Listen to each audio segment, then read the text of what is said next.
Selamat bergabung dengan kami di Jemaat Fisdak bagi saudara-saudari sekalian yang berasal dari mana saja ya, dari Indonesia, dari Amerika, di berbagai tempat, dari California, West Coast sampai di East Coast ya. Kita tentunya bersyukur dapat bersama-sama dalam mempelajari firman Tuhan pada saat ini yang didasarkan atas pelajaran sekolah sahabat kita dan kemudian ada pengembangan dari situ yang dapat kita pelajari bersama. Baik saudara sekalian, seperti biasa kita akan membuka dengan lagu pujian yang akan saat ini dibawakan oleh saya percaya oleh alumni Unai Koral atau dari mantan dari Unai Koral ya, mungkin waktu yang lalu. Mari kita dengarkan lagu pujian dan kemudian saya akan memimpin kita dengan doa buka.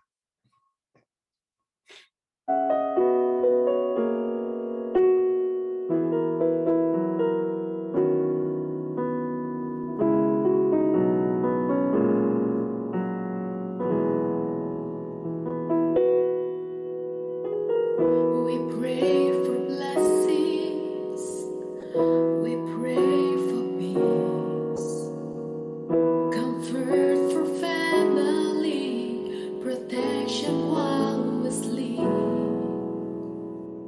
We pray for healing, for prosperity. We pray for your mighty hand to ease our suffering, and all the while We hear each broken need, yet love is way too much to give us lesser things. 'Cause what if your blessings come through raindrops? What if your healing come through tears? What if in thousand sleepless nights are what it takes to know you're near? What if trunks of this life are your mercies in disguise? We pray for wisdom, your voice to hear. We cry in anger when we cannot feel you near. without your goodness, without your love. As if every promise from your word is not enough. And All the while you hear each desperate plea, and long that we'd have faith to believe. 'Cause what if your blessings come through raindrops? What if your healing comes through tears? What if a thousand sleepless nights are what it takes to know you're near? What if trials of this life are your mercies in When disguise? friends betray us, when darkness seems to win, we know the pain reminds this heart, this is not our home.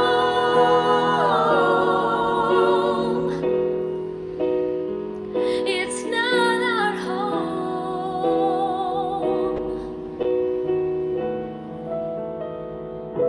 'cause what if your blessings come through raindrops?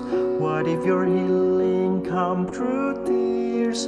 What if a thousand sleepless nights are what it takes to know your need? What if my greatest disappointment or the aching of this life is the revealing of the greatest thirst this world can satisfy? What if trunks of this life, the rain, the storms, the hardest nights, are your mercies in disguise? Amin, amin. Itu lagu yang telah dibawakan bukan oleh alumni Unai Koral, tapi alumni saya percaya dari Ansising Kantika dari Unai juga, Kita bersyukur atas lagu pujian yang telah membawa kita untuk memahami bahwa kadang-kadang ya berkat yang kita minta, hal-hal yang kita minta dari Tuhan itu mungkin tidak seperti yang kita harapkan, tetapi itu yang terbaik yang dapat terjadi bagi kita. Kita bersyukur atas lagu tentang berkat tersebut, blessing yang telah dibawakan oleh alumni daripada Unceasing Kantika dari Universitas Advent Indonesia di Bandung. Baik saudara sekalian, mari kita mulai dengan doa buka. Kita bersatu dalam doa. Bapa yang menukasi dalam takhta kerajaan surga, pada saat ini kami bersyukur Tuhan, kami dapat kembali datang untuk mempelajari firman-Mu, untuk mendekatkan diri kami kepadamu melalui firman-Mu yang akan memberikan kekuatan iman pada kami, membawa kami untuk melihat janji-janji-Mu, dan melihat bagaimana janji-janji tersebut Engkau telah buktikan di waktu yang lalu, sekarang dan sampai selama-lamanya. Kami memperoleh kekuatan yang pasti Tuhan dari firman, dan kiranya firman ini akan menuntun kami hingga kami masuk ke dalam kehidupan kekal yang lengkap, yang sempurna selama-lamanya bersama dengan Engkau. Inilah doa dan permohonan kami Tuhan, yang hamba bawa dalam nama Yesus Kristus, Tuhan dan Juru Selamat kami. Amin. Baik saudara sekalian, sekali lagi terima kasih sudah bergabung dengan kami, dan pada saat ini kita seperti biasa akan mempelajari pelajaran sekolah sahabat kita, dan judul pada hari Rabu ini tanggal 23 Juni adalah Perjanjian Baru dan Kehidupan Kekal. Tadi malam waktu Amerika kita sudah membahas tentang perjanjian baru dan hati yang apa? Hati yang baru, dan saat ini kita berbicara secara spesifik bagaimana perjanjian yang Allah buat dengan umat-umat perjanjiannya itu memiliki kehidupan kekal sebagai jaminan di dalam perjanjian tersebut, perjanjian baru dan kehidupan kekal. Dimulaikan dengan ayat yang terdapat dalam Yohanes 11 ayat 25 dan 26, sana dikatakan, "Akulah kebangkitan dan hidup." Kehidupan kekal itu dimulaikan dengan siapa? Aku, bukan saya.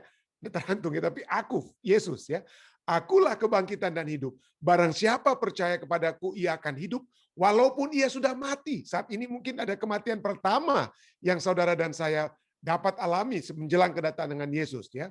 Dikarenakan walaupun ia sudah mati dalam kematian yang pertama ya. Nanti kita akan lihat kenapa tergantung tambah-tambah dengan kematian pertama. Kita hubungkan dengan kitab Wahyu ya. Jadi walaupun barang siapa percaya kepadaku, ia akan hidup walaupun ia sudah mati, dan setiap orang yang hidup dan yang percaya kepadaku tidak akan mati selama-lamanya.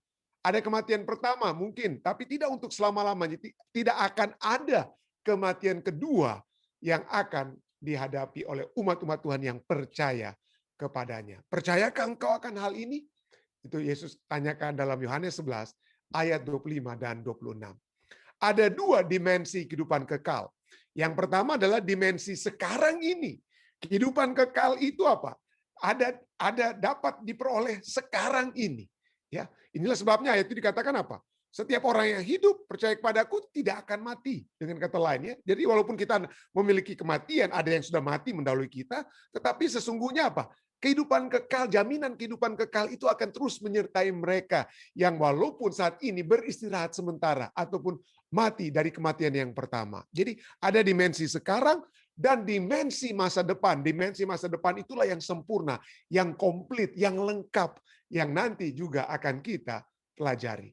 Jadi dimensi sekarang ini membawa kepada orang percaya satu pengalaman kehidupan yang berlimpah sekarang. Yohanes 10 ayat 10. Yesus sudah datang untuk memberikan apa? Kehidupan yang limpah. Dengan kata lain, kita dapat, walaupun kita masih dalam dunia yang berdosa, ya, tapi di sini dikatakan janji-janji yang akan dilengkapkan di kehidupan yang mendatang itu dapat kita alami sekarang. Pengalaman kehidupan yang berlimpah sekarang dapat kita miliki seperti yang tertulis dalam Yohanes 10 ayat 10, yang meliputi banyak janji-janji yang telah diberikan kepada kehidupan kita sekarang.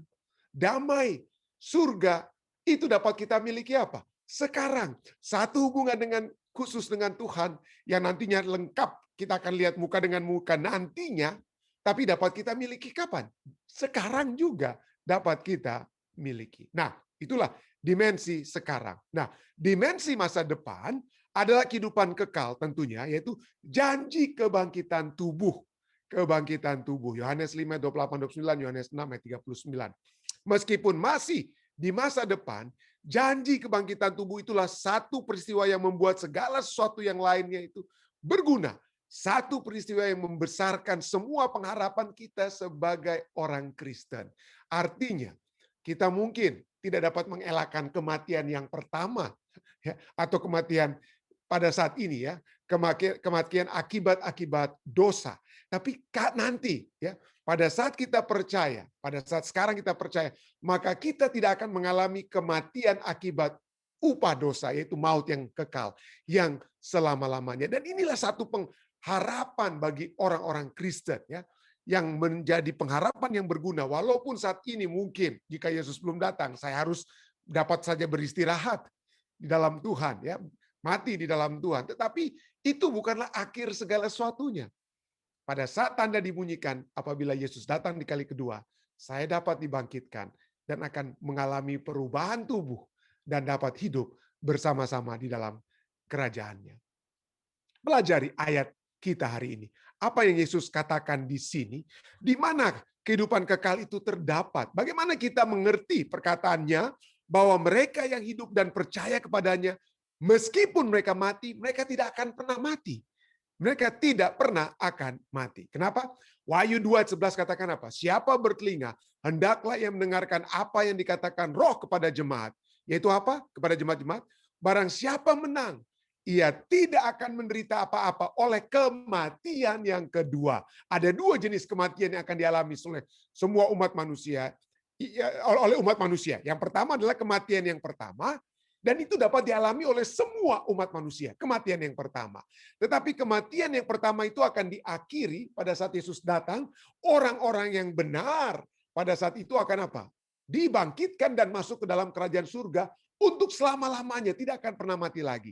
Tetapi orang-orang benar itu yang pada saat mereka di dalam kerajaan surga, ada orang-orang jahat yang datang, yang hidup misalnya pada saat Yesus datang ke kali yang kedua. Apa yang terjadi setelah orang-orang benar diangkat ke surga? Orang-orang jahat itu akan mengalami kematian yang pertama. Ya, jika mereka itu hidup sampai Yesus datang, pada saat Yesus berangkat ke surga dengan orang-orang benar, orang-orang jahat itu akan mati. Ya, kematian yang pertama itu mereka akan alami.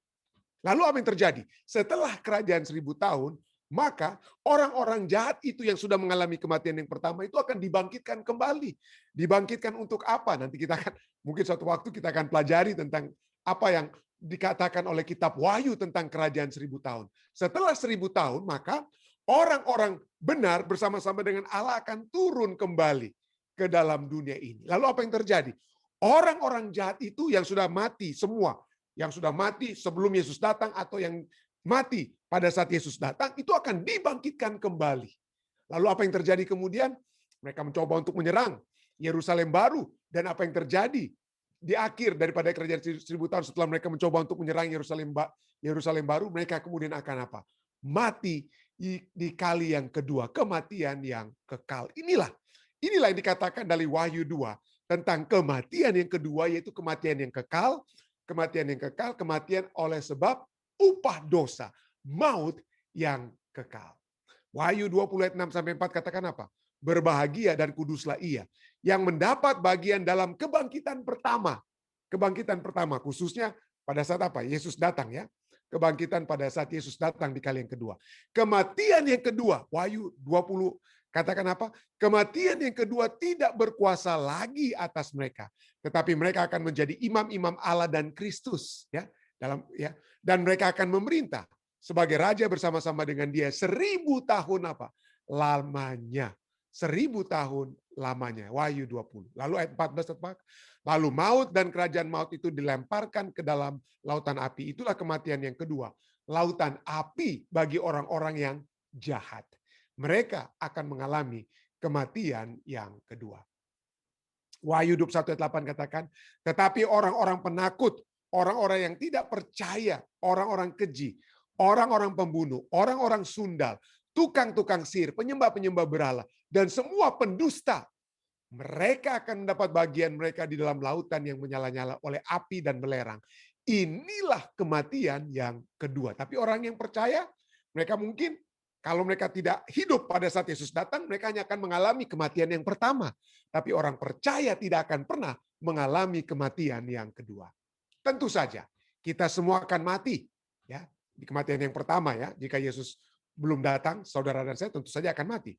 Tetapi menurut Yesus kematian ini hanyalah tidur, kekosongan sementara bagi mereka yang percaya yang akan berakhir pada waktu kebangkitan. Ketika Kristus kembali, mereka yang mati dalam Kristus akan bangkit dalam kehidupan kekal, dan mereka yang hidup yang mengikuti Yesus akan dalam sekejap mata diubahkan keadaan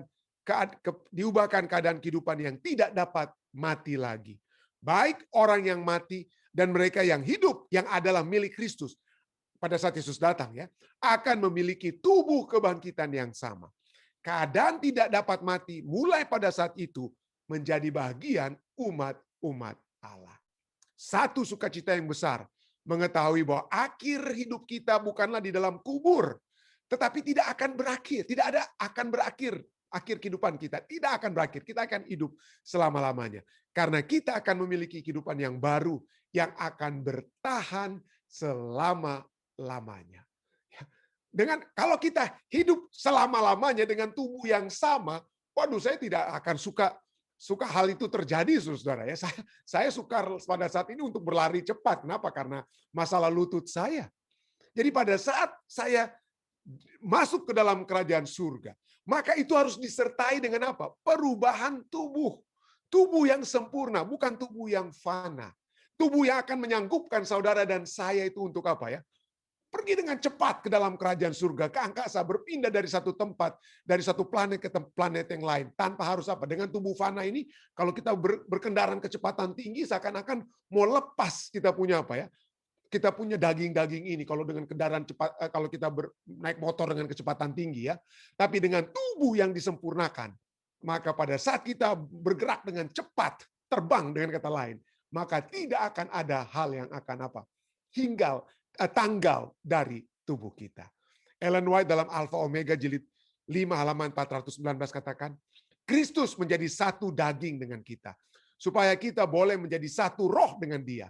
Karena hubungan inilah kita akan keluar dari kubur bukan saja sebagai suatu pernyataan kuasa Kristus, melainkan oleh karena iman hidupnya telah menjadi hidup kita.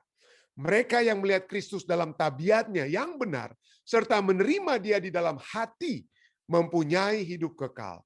Dengan perantaraan Roh Kuduslah Kristus tinggal di dalam kita. Dan Roh Allah yang diterima ke dalam hati oleh iman menjadi permulaan hidup kekal. Kristus harus menjadi manusia. Harus menjadi sama seperti saya dan saudara. Supaya statement oleh Ellen White ini katakan apa? Supaya kita boleh menjadi satu roh dengan Dia. Kita menjadi satu roh dengan Dia. Dalam cara-cara apakah kita sekarang menikmati manfaat kehidupan kekal? Jadi dalam hal apa kira-kira kehidupan kekal itu dapat saudara dan saya alami saat ini? Mungkin bukan secara tubuh, ya. Karena tubuh kita itu apa, ya? Penuh dengan penyakit, penuh dengan kesakitan dan lain sebagainya. Mungkin dengan apa? Satu hubungan yang kita miliki dengan Allah, satu rasa damai yang kita miliki pada saat Tuhan bersama-sama dengan kita. Tuhan yang menuntun kehidupan kita sehingga kita tidak melakukan kesalahan-kesalahan yang dahulu sering kita lakukan. Itulah mungkin, ya, kita menikmati manfaat kehidupan kekal tersebut. Dengan kata lain, pertanyaan bagi kita, apa yang janji ini lakukan bagi kita sekarang?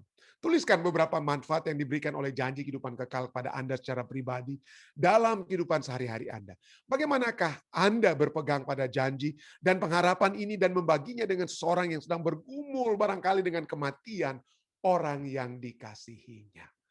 Ya, kita dapat membagikan perjanjian ini, pengharapan ini kepada setiap umat manusia, dan disitulah kita dapat memberikan satu apa, ya? Damai, pengharapan dan sukacita yang akan membawa mereka menghadapi tantangan-tantangan kehidupan yang sulit ini. Pelajaran kita malam hari ini dan tambahannya adalah bahwa kita telah diberikan satu jaminan tentang kehidupan kekal tersebut yang dapat kita rasakan sekarang dan akan kita lengkap rasakan sempurna nantinya di masa yang akan datang. Dengan kata lainnya, dua dimensi kehidupan kekal itu sekarang dan apa, ya, di masa depan. Nah, pertanyaan bagi saudara dan saya, apakah orang Kristen yang mengenal Kristus, yang sudah memiliki hidup yang kekal sekarang, saudara dan saya dapat memiliki dimensi itu sekarang, akan terus memiliki kehidupan yang kekal tersebut hingga nantinya. Jadi satu pertanyaan ya. Jadi saya tidak ingin mencoba untuk membuat Anda takut ataupun ragu-ragu. Saya jamin, saya percaya karena firman Tuhan sudah katakan, pada saat kita percaya kepada Yesus, ya, kita mempelajari firman-Nya, kita sudah lihat, maka kita sudah memiliki kehidupan kekal. Tapi pertanyaannya bagi saya, dan juga ini bukan hanya pertanyaan, tapi menjadi satu tantangan.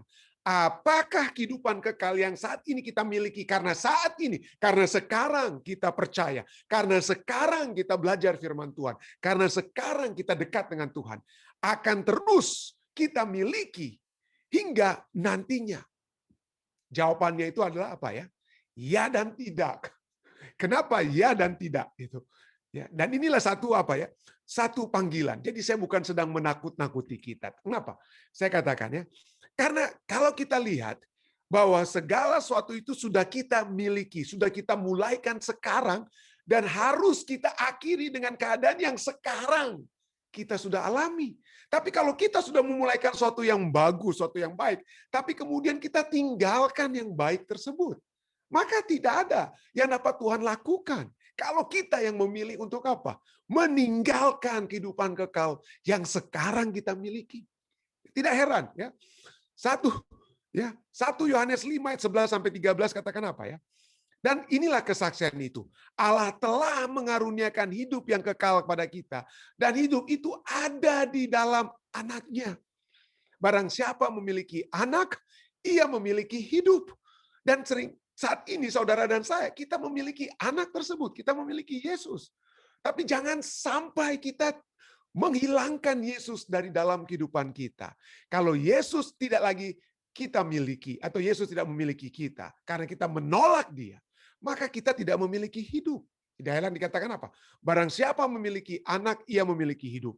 Barang siapa tidak memiliki Anak, ia tidak memiliki hidup. Semuanya ini kutuliskan kepada kamu, supaya kamu yang percaya kepada nama Anak Allah tahu bahwa kamu memiliki hidup yang kekal. Jangan ragu-ragu. Jangan pada saat saudara percaya saat ini, pada saat kita dekat dengan Tuhan saat ini, jangan ragu-ragu katakan, saya sudah memiliki kehidupan yang kekal.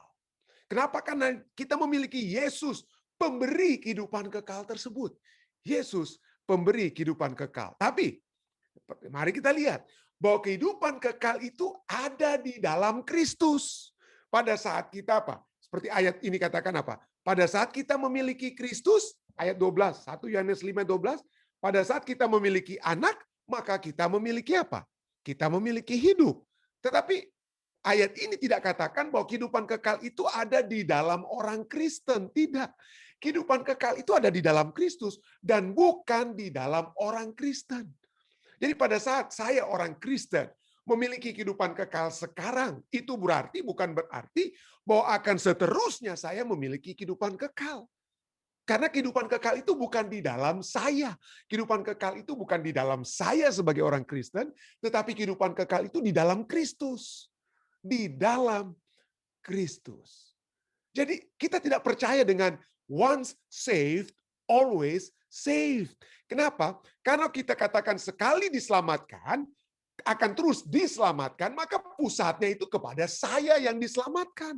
Tapi pusat kekristenan, pusat kehidupan kekal bukan saya yang diselamatkan, tetapi Kristus yang menyelamatkan. Kristus pemberi kehidupan kekal. Di dalam Dia ada kehidupan kekal. Di dalam diri kita tidak ada kehidupan kekal. Kalau mau terus-menerus memiliki kehidupan kekal yang sekarang kita miliki, karena kita percaya kepada Kristus, tinggal terus di dalam Kristus. Tinggal terus di dalam Kristus. Dengan kata lain, kehidupan kekal itu ada syaratnya, ada kondisi-kondisinya, ada conditionalnya, yaitu apa? Harus terus-menerus di dalam Kristus. Dan kalau kita tidak dalam Kristus, wah, jangan ini terjadi, saudara ya. Karena 2 Yohanes, di dalam kitab 2 Yohanes hanya ada satu fatsal. Jadi tidak ada 2 Yohanes 1 ayat ini, tidak ada 2 Yohanes 2, tidak, hanya ada satu fatsal. Jadi 2 Yohanes ayat ke-8 dan 9, sana dikatakan apa? Rasul Yohanes katakan apa? Waspadalah supaya kamu jangan kehilangan apa yang telah kamu kerjakan itu. Apa yang telah kamu miliki. Jangan sampai apa? Kehilangan. Tetapi supaya kamu mendapat upahmu secara penuh. Kalau kita ingin mendapatkan upah secara penuh, jangan kehilangan apa yang telah kita kerjakan. Apa yang kita kerjakan? Kita telah percaya, kita tidak kerjakan untuk mendapat keselamatan, tapi pekerjaan kita itu adalah apa? Kita menerima kasih karunia Kristus. Itulah yang kita kerjakan. Ya, tidak ada pekerjaan kita untuk menyelamatkan. Keselamatan hanya melalui kasih karunia Kristus, dan respons kita itulah dalam tanda kutip pekerjaan itu, respons terhadap keselamatan itu. Jadi jangan sampai kehilangan. Iman itu jangan sampai apa? Penerimaan kita itu jangan sampai hilang. Supaya kita dapat memperoleh upah yang sepenuhnya. Ayat 9. Setiap orang yang tidak tinggal di dalam ajaran Kristus, tetapi yang melangkah keluar, yang tidak tinggal dalam Kristus, yang tidak tinggal dalam firman-Nya, tapi melangkah keluar dari situ, tidak memiliki Allah. Dan barang siapa tinggal dalam ajaran itu, ia memiliki Bapa maupun anak. Jadi kalau kita melangkah keluar, kalau saudara dan saya yang saat ini sudah menerima kehidupan kekal, kita telah, bukan akan. Saudara dan saya saat ini telah menerima kehidupan kekal. Kita sudah disatukan dalam persekutuan dengan Tuhan saat ini pada saat kita mempelajari firman Tuhan. Tapi pada saat kita apa? Menjauhkan diri, bukan jauh, menjauhkan diri dari Tuhan, melangkah keluar, maka kita tidak lagi akan memiliki apa? Kehidupan kekal. Makanya Yohanes katakan, jangan sampai kehilangan. Milikilah upah itu apa? Sepenuhnya. Jadi pertanyaannya bagi saya dan saudara, bagaimana kira-kira tahapan bagaimana supaya proses ini sampai sepenuhnya dapat kita miliki? Nggak tanggung-tanggung. Bagaimana supaya? Jadi apa kira-kira langkah-langkah yang harus saudara dan saya ambil supaya kehidupan kekal itu selalu menjadi bagian saudara dan saya. Ya, tidak sukar, saudara, tidak sukar. Kenapa? Karena segala sesuatu yang saya akan sampaikan saat ini dilakukan oleh Allah kepada kita kalau saja kita mau minta kepada Dia. Tidak ada yang susah, saudara. Untuk memperoleh kehidupan kekal itu bukan satu beban, bukan satu hal yang berat. Kenapa? Karena pertama-tama, tahapan yang pertama dalam kehidupan kekal itu bukan kita yang mulaikan, Kristus yang mulaikan. Yohanes 1:4, dalam Dia ada hidup, dan hidup itu adalah apa?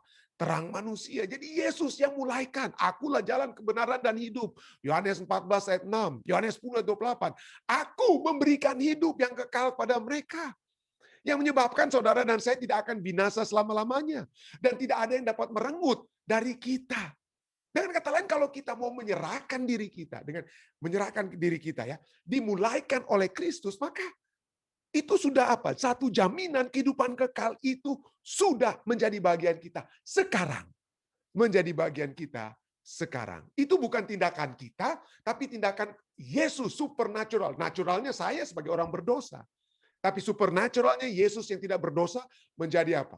Dibuat menjadi dosa supaya saudara dan saya menerima kasih karunia. Yang menerima kasih karunia itu akan memperoleh keselamatan, kehidupan kekal tersebut. Jadi itu kehidupan kekal adalah satu tindakan supernatural yang kita terima sebagai hadiah.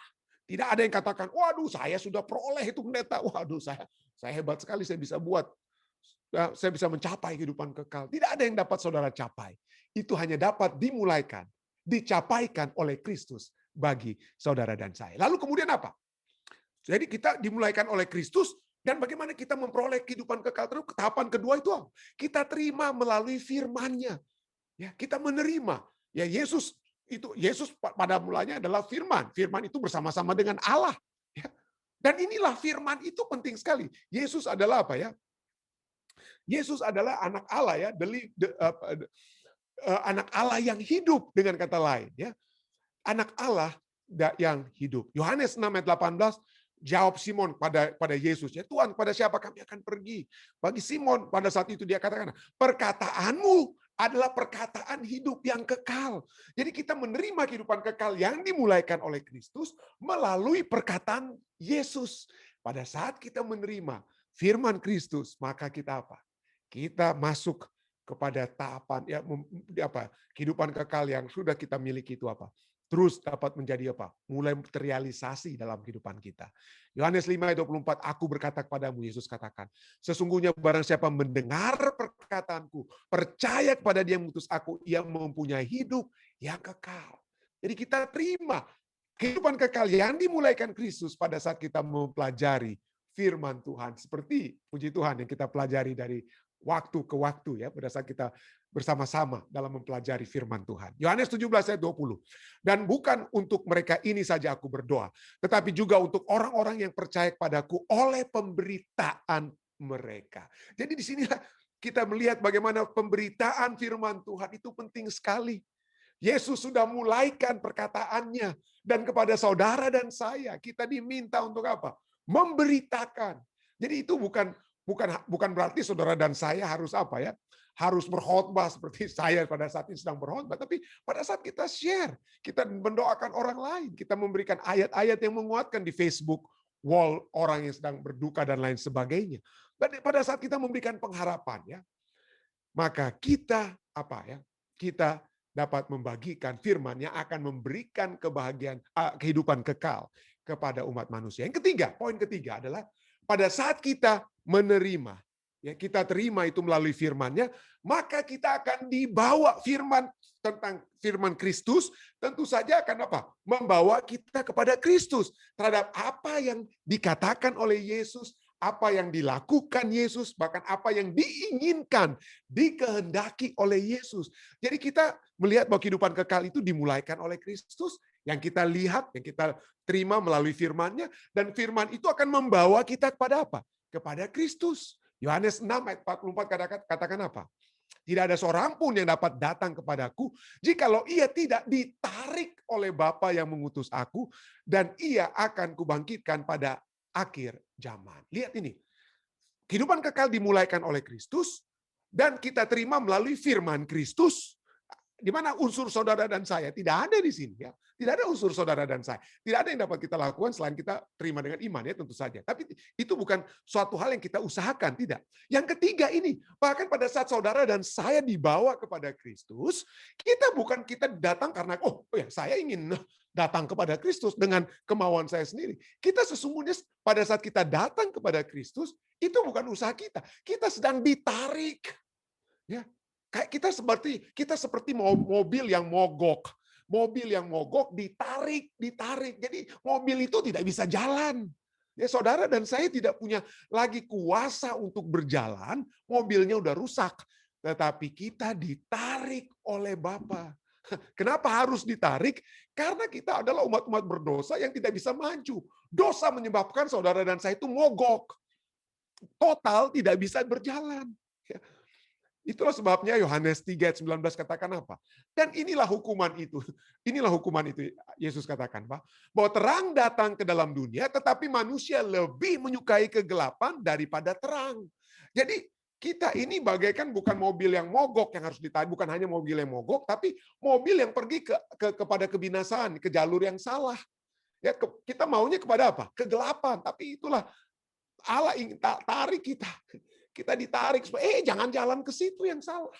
Ditarik untuk masuk ke dalam jalan yang benar. Bagaimana caranya kita ditarik? Bagaimana caranya? Saudara dan saya ditarik. Yohanes 16:8 berbicara tentang apa? Tentang kuasa Roh Kudus. Kalau ia datang, kalau Roh Kudus datang, ia akan menginsafkan dunia akan dosa, kebenaran, dan penghakiman. Kita akan apa? Tuhan tidak paksakan dalam arti, tidak ada pilihan yang akan kita buat selain percaya. Tidak. Tapi Tuhan coba dengan kuasa Roh Kudus menginsafkan dia. Ini salah ini. Ini tempat yang salah untuk dikunjungi. Ini adalah hal yang salah untuk dilihat. Ini adalah hal yang salah untuk dibuat. Dan lain sebagainya. Itulah pada saat kita sedang berencana untuk berbuat dosa. Lalu ada suara yang tarik kita. Jangan bikin begitu. Inilah kita ditarik oleh Bapa. Untuk dibawa kepada siapa? Dibawa kepada Kristus. Dan apa akibatnya kalau kita Roh Kudus terus bekerja dalam hati kita? Pada akhirnya kita dapat saksikan ya kesaksian-kesaksian yang kita sudah dengar dari orang-orang yang selama ini ditarik ke dalam kegelapan. Santi Makarawung tadi malam berbicara tentang hal tersebut. Pada orang-orang yang ditarik dalam kegelapan, tapi seringkali kita lihat bagaimana kebahagiaan mereka, penerimaan mereka, sukacita mereka pada saat mereka ditarik oleh Bapa, melalui Roh Kudus yang menginsafkan kita, maka kita dibawa semakin dekat. Kita menjadi percaya, kita percaya kepada Kristus, dan bukan hanya kita percaya, kita menerima Dia dan berbuah. Kita dibawa menerima dan berbuah. Yohanes 3:16, karena begitu besar kasih Allah, kita sudah hafal ayat ini.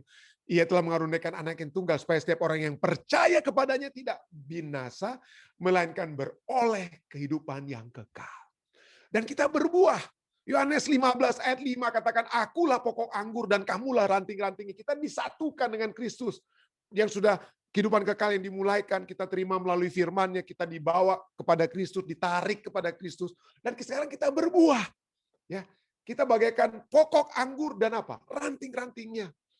Barang siapa tinggal dalam aku dan aku dalam dia, ia berbuah banyak, sebab di luar aku tidak dapat berbuat apa-apa.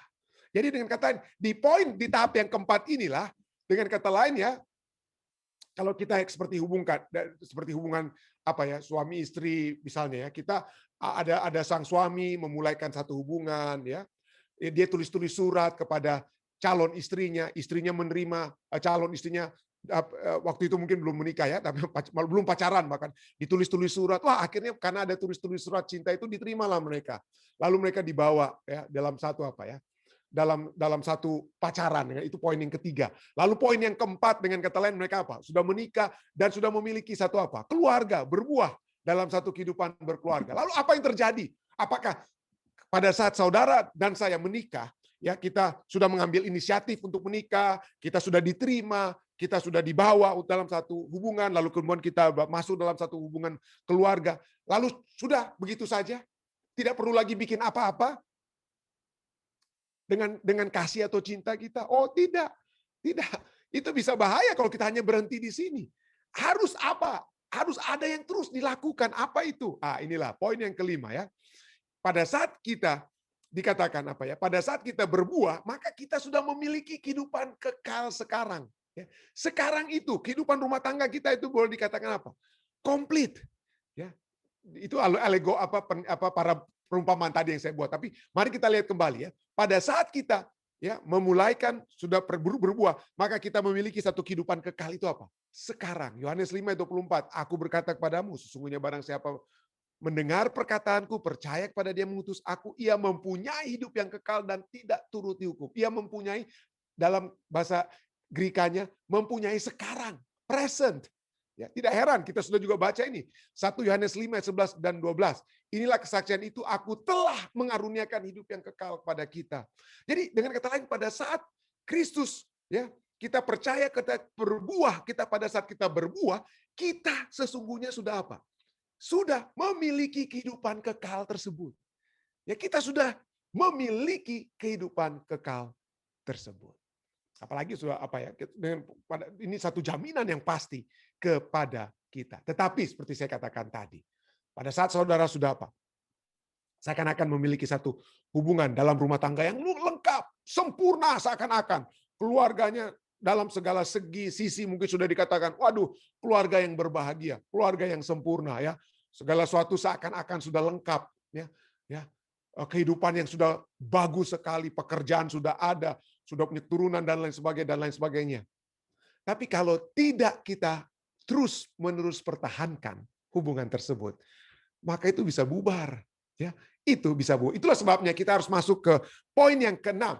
Kita harus terus-menerus bertumbuh dalam satu hubungan pribadi dengan Allah.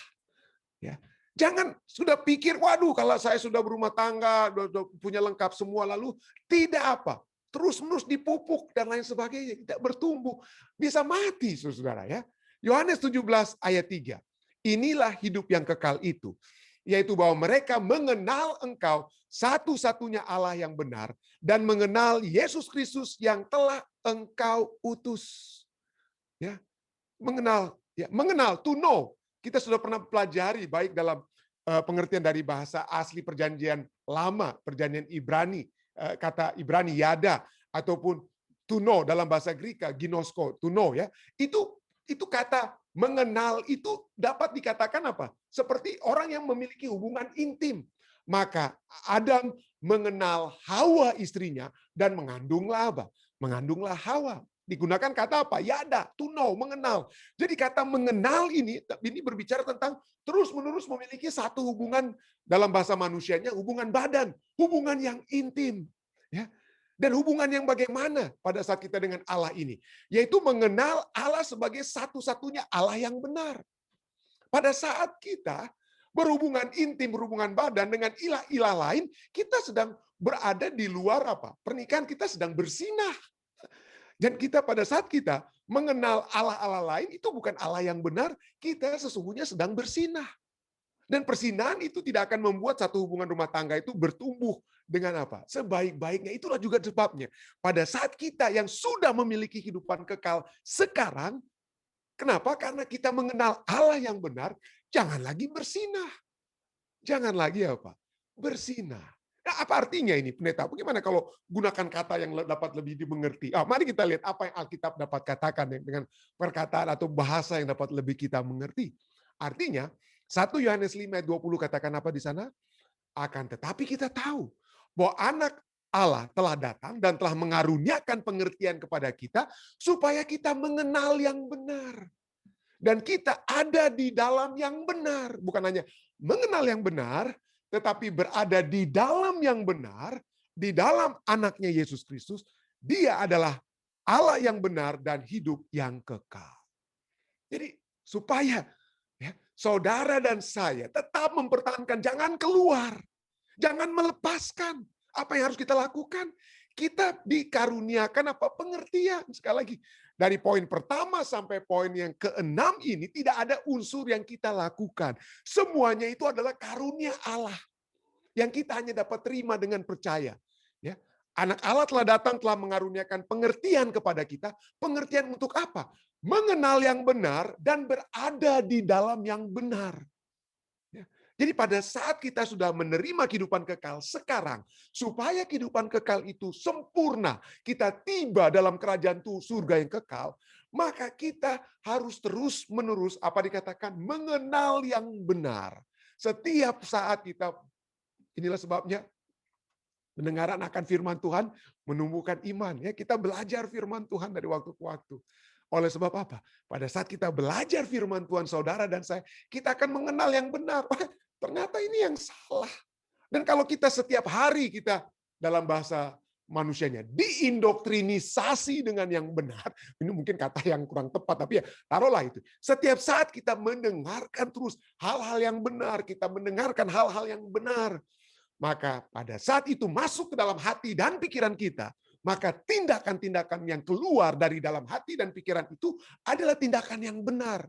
Kita pernah mendengar istilah garbage in, garbage out. Kalau yang kita lihat, yang kita buat, yang kita dengar, yang kita pikirkan hal-hal yang sampah, maka yang keluar dari dalam tindakan kita juga adalah hal-hal yang sampah. Tetapi kalau yang kita masuk adalah hal-hal yang benar dan kita berada di dalam yang benar, maka yang keluar juga itu adalah hal-hal yang benar. Kita bertumbuh dalam hubungan pribadi dengan Allah yang benar. Dan apa akibatnya? Inilah kita tiba kepada tahapan yang terakhir. Tahapan terakhir, kita tiba ya pada saat kita sudah bertindak, berpikir yang benar karena adanya kasih karunia Tuhan yang memberikan pengertian kepada saudara dan saya, yang membuat saudara dan saya tidak bersinah dengan Allah-Allah yang tidak benar. Ya, tapi pada saat kita berfokus pada Tuhan dalam kehidupan kita, maka poin yang terakhir, yang ketujuh, tahapan yang terakhir, kita memiliki kehidupan kekal yang lengkap, eternal, yang selama-lamanya. Dan pada saat itu tidak ada lagi hal-hal yang akan mengalihkan atau mengeluarkan kita dari kehidupan kekal sekarang yang saudara dan saya alami. Tidak ada lagi kematian kedua. Yohanes 6 ayat 40.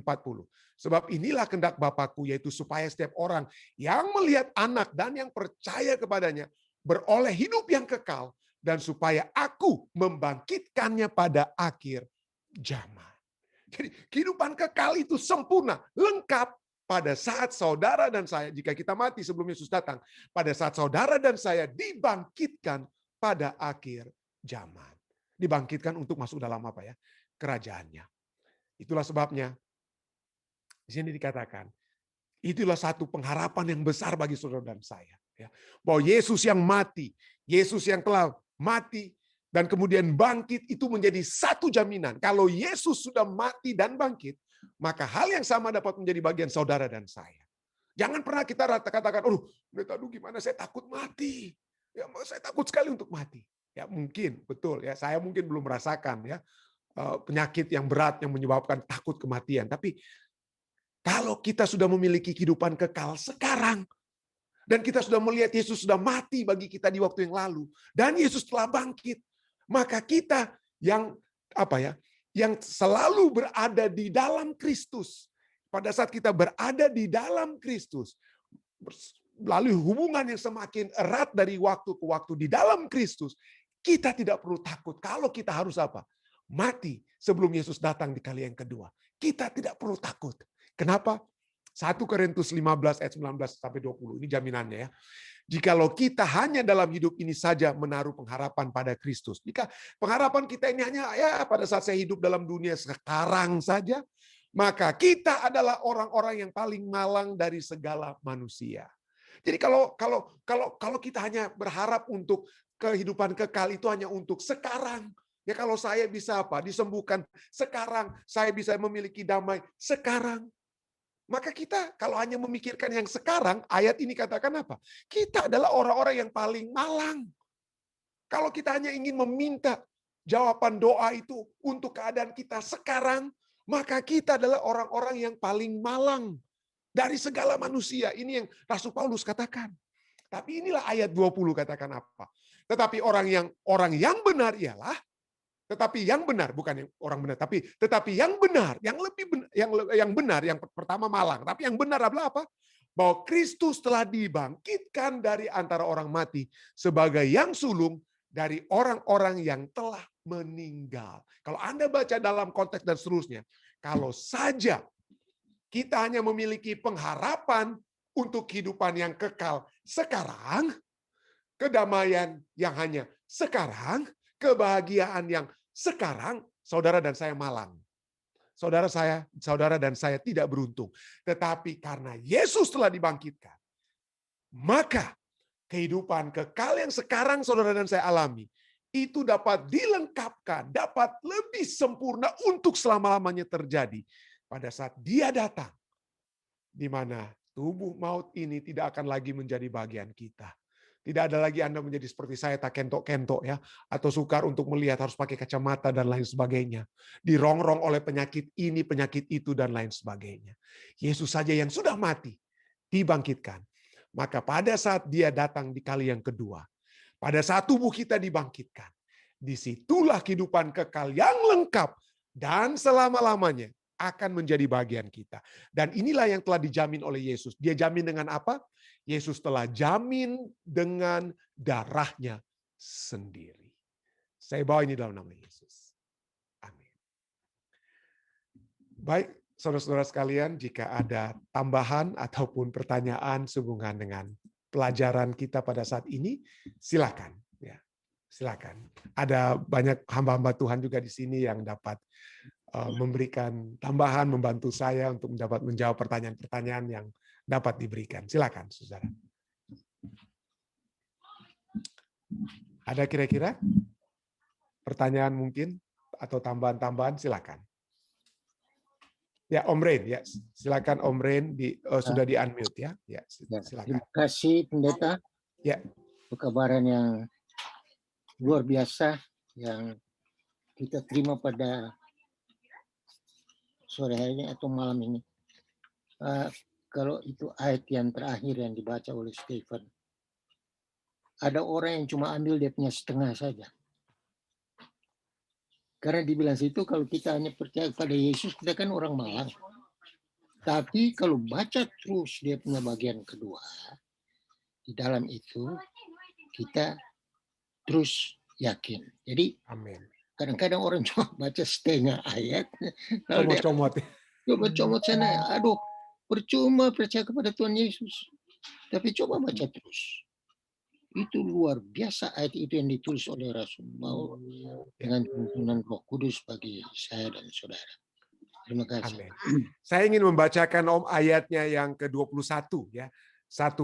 dari kitab 1 Korintus 15. Tadi saya cuma baca karena waktu mungkin ya, ayatnya yang ke-20. Saya cuma ayat 20 katakan apa? Tetapi yang benar ialah bahwa Kristus telah dibangkitkan dari antara orang mati sebagai yang sulung dari orang-orang yang telah meninggal. Ayat 21. Ayat 21 katakan apa? Sebab sama seperti maut datang karena satu orang manusia, yaitu Adam. Dikatakan apa? Demikian juga kebangkitan orang mati datang karena satu orang manusia, yaitu siapa?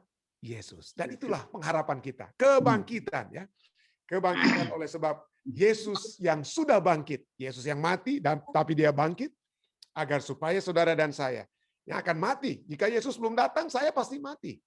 Jika Yesus saat itu, ya, saya percaya kalau saya berharap Yesus datang besok atau lusa dan lain sebagainya. Tapi jika saja Yesus belum datang, saya pasti akan mati. Itu tidak ada apa ya? Tidak ada hukum yang menyatakan saya akan hidup kekal terus sampai 200-300 tahun misalnya. Tapi saya percaya Yesus akan segera datang, ya. Tapi itulah, kalaupun saya akan mati, tetapi kalau saya berada dalam Tuhan terus-menerus, ya, berhubungan terus dengan Tuhan, maka kebangkitan itu adalah hal yang apa? Hal yang pasti. Ya. Baik, ada lagi saudara lainnya? Baik, Sir. Ya, silakan, Pendeta Masih. Luar biasa pelajaran pagi ini, Sir. Saya senang dengan kata tertarik, Sir. Tertarik kepada Yesus. Jadi ketika kita tertarik kepada Yesus, maka kita harus bertumbuh. Dan ini menjadi tantangan bagi kita anggota gereja, Sir. Orang Kristen untuk tertarik kepada Yesus. Dan jangan hanya sampai bertumbuh, tapi harus berbuah seperti yang dikatakan tadi oleh Sir. Ada orang Kristen kan, Sir, anggota gereja hanya sampai di bertumbuh, tetapi tidak berbuah. Bagaimana dengan itu, Sir? Orang yang hanya bertumbuh, tetapi tidak berbuah. Terima kasih, Sir. Ya, jadi kita harus berbuah. Pohon yang tidak berbuah seringkali dalam Alkitab dikatakan harus ditebang, ya. Kalau sampai tidak berbuah, kita harus berbuah. Jadi itu adalah satu hal, dan buah itu juga sebenarnya kenapa harus dipotong yang tidak berbuah, itu berarti dia tidak berada dalam apa ya? Tidak menyatu dengan pokok anggur tersebut. Jadi itulah sebabnya kita tidak berbuah oleh sebab kita tidak bersatu dengan Kristus. Kalau kita berada di dalam Kristus, secara otomatis kita akan berbuah. Kita tidak berbuah karena kita tidak berada di dalam Kristus. Itulah sebabnya penting sekali kata berbuah ini, oleh sebab itu merupakan hasil alamiah. Ya, hasil alamiah pada saat kita tidak harus berusaha untuk berbuah dengan kuasa kita dan lain sebagainya. Tidak, berada di dalam Kristus. Ya, pada saat kita berada di dalam Kristus, maka secara otomatis kita akan berbuah. Jadi kalau kita belum berbuah, maka perlu dipertanyakan apakah kita memiliki atau kita berada di dalam Kristus atau tidak. Itu mungkin saja. Terima kasih, Pendeta Masih. Ya, Sir. Oke, ada lagi saudara lainnya? Ya, silakan, Mi. Oke. Sudah di-unmute kan, Pak, ya? Ya, sudah di-unmute, ya. Kalau kita dibilang berbuah itu, apakah maksudnya berbuah itu kita menghasilkan orang lain untuk datang kepada Kristus juga? Apakah itu yang dimaksudnya berbuah? Jadi berbuah itu tentu saja kita berbicara tentang buah roh, ya. Salah satu, ya, karena roh yang menarik kita kepada Allah, roh yang menginsafkan dunia, roh yang menuntun kita, dan juga kita percaya dengan buah roh, ya, atau menggunakan karunia roh yang akan menyebabkan kita berbuah, ya.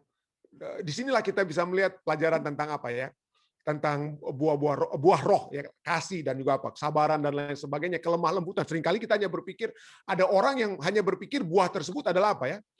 Buah tersebut hanyalah penarikan jiwa. Tentu saja itu merupakan bagian, ya.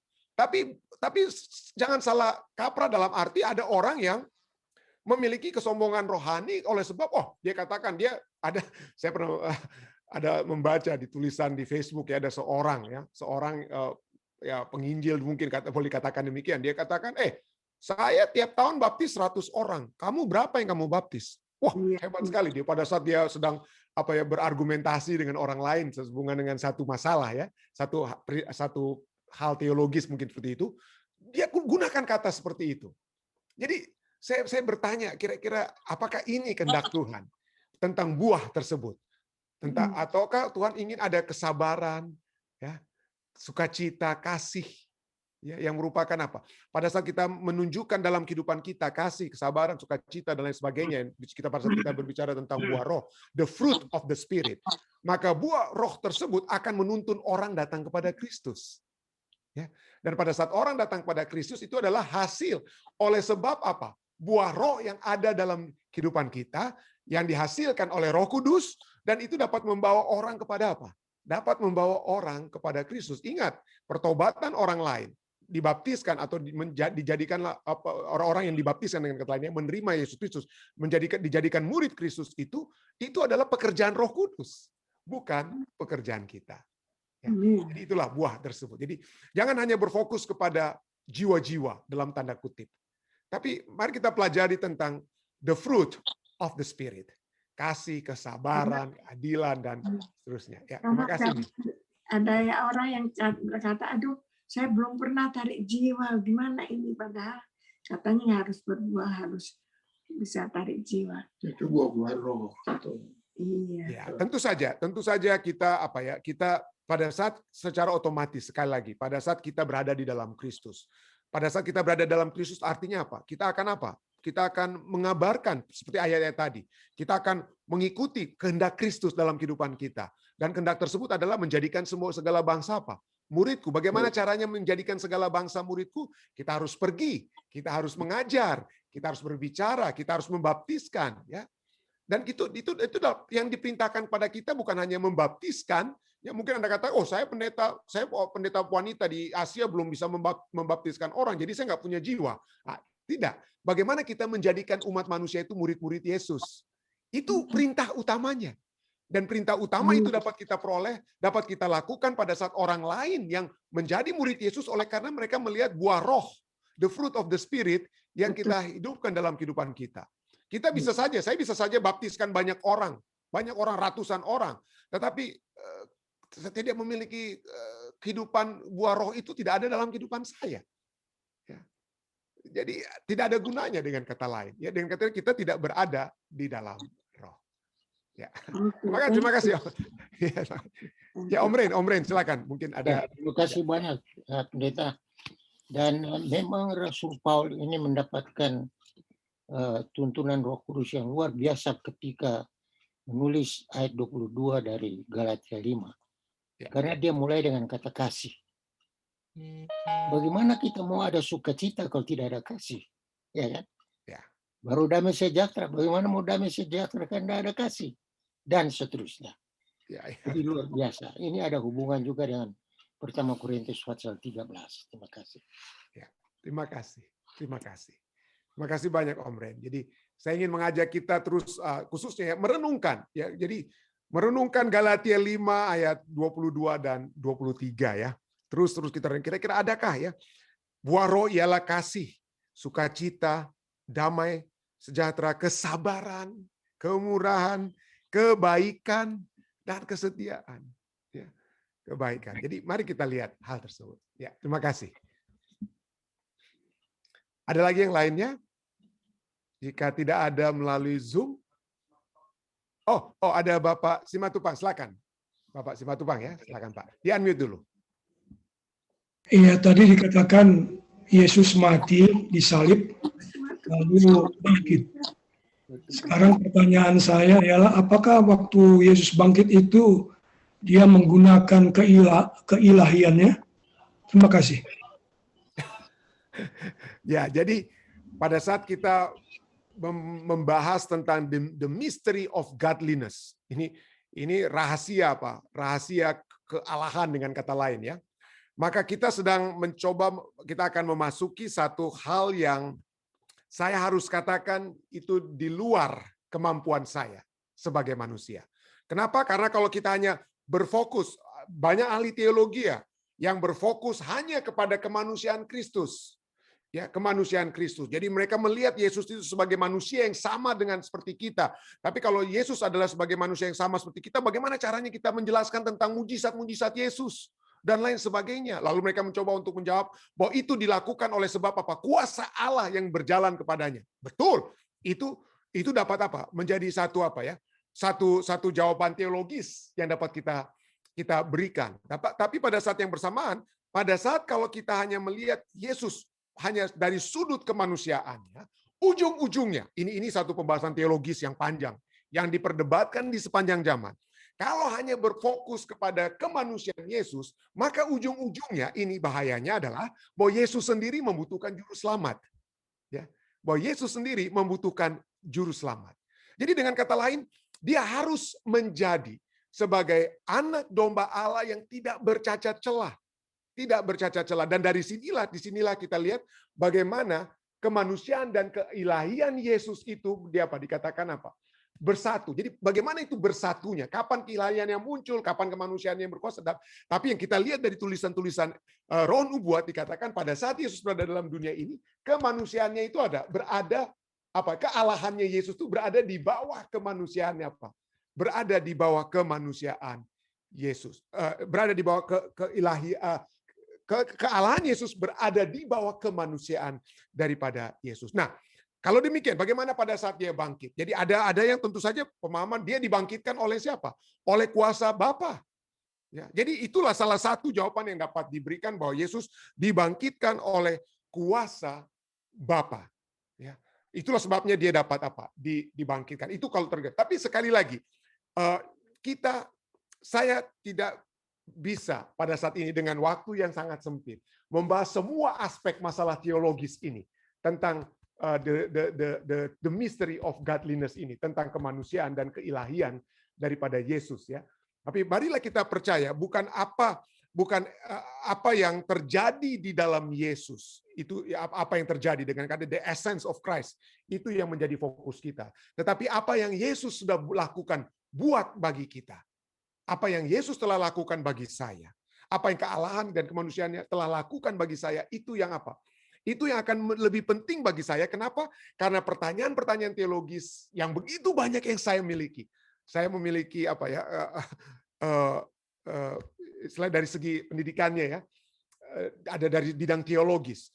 Dan begitu pada saat saya mempelajari, pada saat saya mengambil PhD in theology, dan membahas begitu banyak pertanyaan-pertanyaan teologis, kadang-kadang saya harus bersyukur bahwa saya tetap memiliki iman yang dapat Tuhan kuatkan bagi saya, sehingga pada saat saya masuk ke dalam kerajaan surga, saya dapat membeberkan atau memberikan begitu banyak pertanyaan-pertanyaan teologis yang sampai saat ini saya terus terang harus katakan saya tidak dapat mengetahuinya. Ya, saya tidak dapat mengetahuinya. Inilah yang dapat saya katakan untuk saat ini, Bapak Simatupang, dengan waktu yang sesingkat-singkatnya ini, Pak Simatupang. Mudah-mudahan dapat berkenan. Ya, terima kasih. Baik, ada lagi saudara lainnya dari saudara Dede dari live stream? Ada tambahan ini dari Pendeta Muda Tulus, katanya konsepnya siapa yang memuridkan bukan membaptiskan. Bila ingin memuridkan lebih dahulu menjadi murid, itulah perintah sungguhnya. Amin, amin. Ya, puji Tuhan. Baik. Jadi, saya cuma teringat, ya. Terima kasih.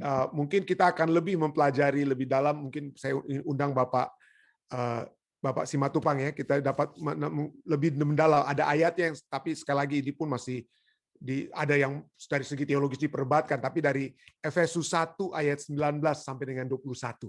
Ya, mungkin ini salah satu jawaban yang dapat diberikan seperti yang saya katakan tadi, ya. Efesus 1 ayat 19 sampai 21.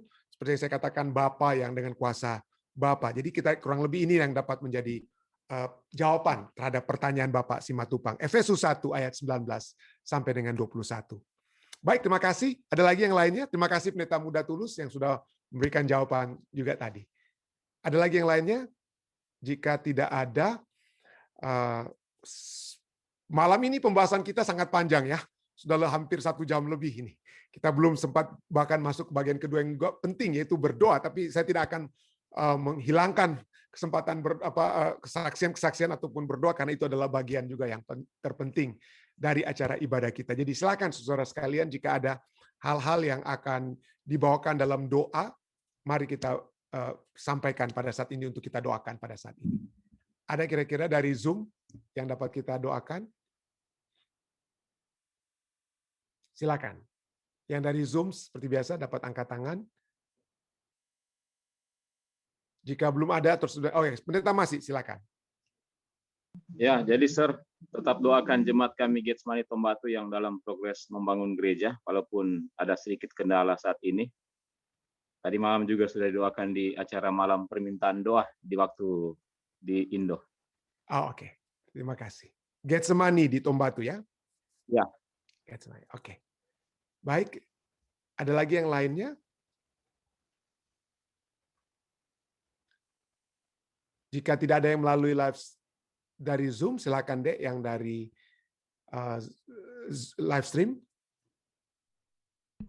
Dari Kak Lina, katanya tetap tolong doakan keluarga Tobing, mamanya. Mereka sudah semakin membaik, tapi mari kita doakan agar pulih. Ya. Lalu dari Ibu Elvira Dumais, katanya tetap tolong doakan suaminya, Dr. Freddy, Oh ya. yang masih hemodialisa cuci darah, agar dapat mengenal kebenaran, Pendeta. Lalu dari Pendeta Bunhok, tetap tolong doakan Lady Tawas. Oke, Dr. Freddy ya. Dari Ibu Dumais ya. Iya. Baik, ada lagi yang lainnya? Jika tidak ada, mari kita bersatu dalam doa. Bapa yang berkasih, dalam takhta kerajaan surga, kami bersyukur Tuhan pada malam hari ini waktu Amerika, pagi hari waktu Indonesia, tengah malam waktu Jerman, dan waktu-waktu yang berbeda di seluruh dunia pada saat ini. Tetapi Engkau telah menyatukan kami semua. Engkau telah membawa kami ke dalam satu persekutuan untuk lebih mendekatkan diri kami kepadamu Tuhan. Oleh sebab Engkau yang telah mengajak kami, Engkau yang telah menarik kami untuk dekat kepadamu agar supaya kehidupan kekal yang sudah kami miliki sekarang itu tidak berlalu daripada kami.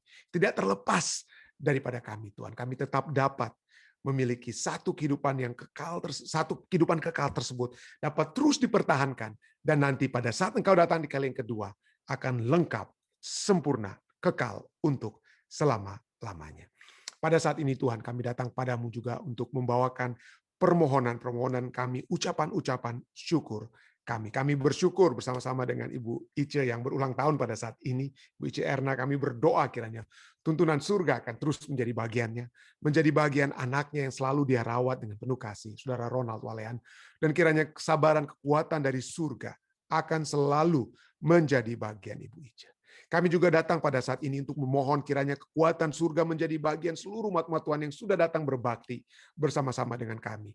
Umat-umat Tuhan, hamba-hamba Tuhan seperti Om Rain, Papi dan Mami, Om Rain dan Tante Evelyn, Pendeta Masih, dan Pendeta Bunhok yang juga selalu bersama-sama dengan kami, dan semua umat pendeta-pendeta lainnya. Kiranya Tuhan akan memberkati mereka dalam segala aktivitas kegiatan mereka sehari-hari. Bersama dengan Pendeta Masih, kami ingin mendoakan gereja Getsemani Tuhan di Tombatu dalam proses pembangunan gereja. Kiranya Tuhan akan membantu mereka sehingga itu akan menjadi satu sarana di mana pekabaran dapat menjangkau banyak orang yang dapat datang untuk menjadi murid-murid-Mu Tuhan. Pada saat ini juga Tuhan kami datang untuk mendoakan saudara-saudari kami yang dalam keadaan sakit. Kami ingin berdoa bersama-sama dengan Ibu Dumais yang mendoakan suaminya Bapak Freddy yang harus terus mengikuti dialisis oleh sebab masalah kidney yang dialami, penyakit yang dialami saat ini. Tuhan kiranya Tuhan akan terus memberikan kekuatan kepada Bapak Dr. Freddy sehingga kekuatan surga akan juga menjadi bagian Bapak ini dan juga menjadi bagian seluruh keluarga yang selalu mendoakan kekasih mereka ini. Hamba-Mu juga ingin berdoa bersama-sama dengan Saudari Lina yang mendoakan ibunya, keluarganya, adiknya, Saudara Maniur Tobing, Tuhan. Kami berdoa kiranya penyertaan surga akan selalu menjadi bagian mereka, Tuhan. Kami juga berdoa bagi kesehatan, kekuatan dari surga yang dapat menjadi bagian Saudari Lady Tawas yang didoakan oleh Pendeta Bunhok. Kiranya Tuhan akan memberikan jaminan damai surga, kekuatan iman yang pasti akan menjadi bagian Lady, sehingga dia akan mengatasi masalah-masalah fisik ini dengan kekuatan rohani, dengan pengharapan yang pasti, yang akan terus bergejolak dalam hati dan kehidupannya Tuhan. Pada saat ini juga kami terus berdoa bagi saudari kami lainnya dalam proses kesembuhan mereka. Hamba-Mu secara khusus ingin terus berdoa bagi tante hamba-Mu, Tante Rose Rantung yang ada di Jerman, kiranya Tuhan akan terus menuntun dia di masa tuanya. Tuhan akan memberikan kepadanya kekuatan, memberikan jalan keluar dari setiap tantangan kehidupan yang dialami. Tuhan akan terus memberkati Tante Marta, dan semua umat-umat Tuhan yang ada di Köln, Germany yang selalu membantu Tante Ros dalam menghadapi hari tuanya, masa-masa sulit juga dalam kehidupannya. Kiranya Tuhan akan selalu memberikan kekuatan kepada mereka, khususnya bagi Tante Jamie yang selalu berbakti bersama-sama kami, keluarga Sinukaban yang selalu berbakti bersama-sama dengan kami. Hamba-Mu juga berdoa bagi hambamu, Om Pendeta Alex Hendricks Tuhan, di masa tuanya, kiranya kekuatan, damai surga, harapan surga akan selalu menyertai dia. Dia tetap kuat dan kuat di dalam Tuhan. Hamba-Mu juga terus berdoa bagi Ibu Lily Rumagit Price dengan masalah kesehatan suaminya yang sudah semakin baik, tapi kami terus berdoa bagi kekuatan surga yang pasti bagi Ibu Lily Rumagit Price, bagi Tante Ferni, Ratu Rumambi yang baru saja dioperasi, kiranya penyertaan surga dapat terus menjadi bagiannya. Kami terus berdoa bagi saudara-saudari kami lainnya, Bapak John Mongkau, kami berdoa bagi Bapak Johan Tambuun, Bapak Alden Sihotang. Kami ingin terus juga menyebutkan Tante Yeni Poluan, Tuhan. Kami ingin terus juga menyebutkan Ibu Pendeta Paruntu. Kiranya penyertaan surga, kuatan surga akan selalu menjadi bagian mereka. Dan pada saat ini juga Tuhan, hamba-Mu ingin berdoa bagi semua permohonan-permohonan pribadi yang sudah disampaikan. Tuhan mengetahui mereka yang sudah menulis dan sering didoakan oleh tim doa Fisda. Kami berdoa kiranya Tuhan mendengar semuanya. Dan pada malam hari ini juga hamba-Mu ingin mendoakan secara khusus anak-anak Tuhan di Jemaat Fisda. Sherin Sihotang Tuhan, dalam kehidupannya di California, dalam pekerjaan yang dia lakukan, kiranya Tuhan akan selalu menuntun kehidupannya, membawa dia untuk selalu dekat dengan Tuhan, membawa dia untuk selalu memperoleh berkat-berkat surga, kesehatan maupun rohani yang selalu menjadi bagian Sherin. Dengan demikian keluarga besar Sihotang akan selalu bersukacita di dalam Tuhan. Hamba-Mu juga berdoa bagi anak muda Tuhan di Jemaat Fisda, Andi Tombeng. Kiranya Tuhan menyertai Andy dalam segala pekerjaan, dalam pendidikan dan kehidupan yang dia jalani saat ini. Biarlah Tuhan selalu menyertai dia dalam kehidupannya. Terima kasih juga. Hamba-Mu juga ingin secara khusus mendoakan saudara Elisa Siregar yang memfasilitasi setiap acara ibadah kami setiap malam. Berkatilah dia Tuhan. Biarlah tuntunan Tuhan akan menyertai Dedek dalam segala sesuatu yang dilakukan, pekerjaannya, kesehatannya, dan kekuatan iman yang terus-menerus menjadi bagiannya. Kekuatan juga menjadi bagian keluarga besar Siregar yang ada di Indonesia. Saat ini Bapak Siregar berkunjung di rumah sakit, kami berdoa kiranya kunjungan ini dan segala sesuatu yang dapat dilakukan akan hanya membawakan sukacita yang besar dengan yang Tuhan dapat berikan kepada keluarga ini. Terima kasih Tuhan. Sempurnakanlah doa-doa kami. Mungkin ada hal-hal yang tidak sempat hamba sebutkan, tapi berikanlah jawaban Tuhan yang sesuai dengan kehendak-Mu di waktu yang tepat. Karena Engkau adalah Allah yang Maha Kuasa yang telah kami sembah. Dan kami bawakan doa-doa ini juga Tuhan. Hanyalah di dalam nama Yesus Kristus yang adalah Tuhan, Juru Selamat dan Menebus kami. Amin.